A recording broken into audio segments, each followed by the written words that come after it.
שלום הורים יקרים. אז הנושא של היום הוא בעצם התערבות ההורה.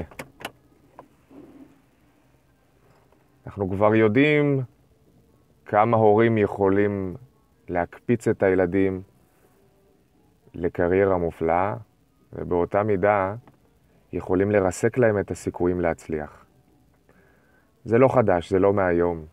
זה שנים על גבי שנים שאנחנו שומעים על סיפורים ורואים מול העיניים סיפורים על שחקנים נורא מוכשרים שההורים בעצם, אפשר לומר, ריסקו להם את הקריירה. באותה מידה אנחנו חווים שחקנים פחות מוכשרים שהצליחו, וזה בזכות הורים שדווקא נתנו להם את המרווח פעולה ותמכו מהצד. הייתי רוצה לדבר איתכם היום, וזה בעיקר מופנה להורים, אם כי אני אשמח שהילדים גם יהיו חלק מזה, לדבר על התערבות ההורה בספורט ילדים, ובעיקר בעצם בנושא שלנו. אתם יודעים, יש את ההורה התומך ויש את ההורה הלוחץ. כמו שאתם רואים, אנחנו נתחיל בהורה הלוחץ, שזה מה שאנחנו פחות מצפים מההורים.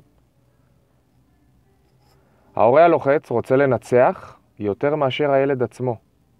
אתם תראו תמיד את אותו הורה בגדר מחוץ למשחק, ולא משנה בין כמה הילד, אם הוא בן 8 או בן 14.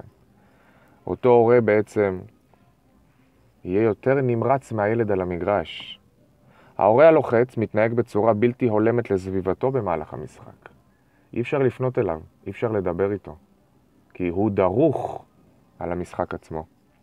ההורה הלוחץ מכריח את הילד לשחק או להתאמן כנגד רצונו.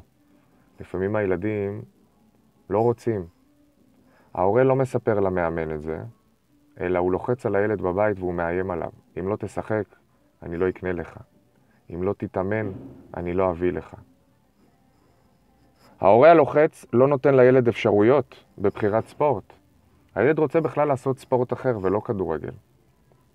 ההורה, בגלל אהבתו לכדורגל, מתעקש שהילד ישחק כדורגל. ההורה הלוחץ מבייש את הילד בנוכחות אחרים עקב טעויות. צועק עליו במהלך האימון, מבחוץ, מהגדר, שבכלל האחריות של המאמן היא לתקן את השחקן. ההורה לוחץ וצועק עליו, מה אתה עושה? תמסור לו, הוא היה לבד. למה לא עצרת כמו שצריך? ההורה הלוחץ אכפת מהילד שלו בלבד במהלך המשחק. זאת אומרת, הוא סוג של נמצא עם משקפיים שבהם כל שאר השחקנים במגרש שקופים ורק הילד שלו קיים. ההורה הלוחץ מתווכח וצועק על הורים ועל המאמנים במשחקים. שימו לב שההורה הלוחץ לא יקדם את הילד לשום מקום. הילד באיזשהו שלב יפרוש, הילד באיזשהו שלב לא יקבל דקות משחק, הילד באיזשהו שלב יחליט שפסיכולוגית הוא לא בנוי, שאבא שלו יבוא לראות אותו במשחקים. בואו נעבור לצד המחייך יותר, ההורה התומך. ההורה התומך יביע תמיכה מלאה בתהליך, בדרך של הילד, ולא יעניין אותו בכלל אם הילד ניצח או לא. ההורה התומך ישלוט ברגשות של עצמו. גם אם הוא עצבני, הוא לא יראה זה. גם אם הוא שמח יתר על המידה, הוא גם לא יראה זה.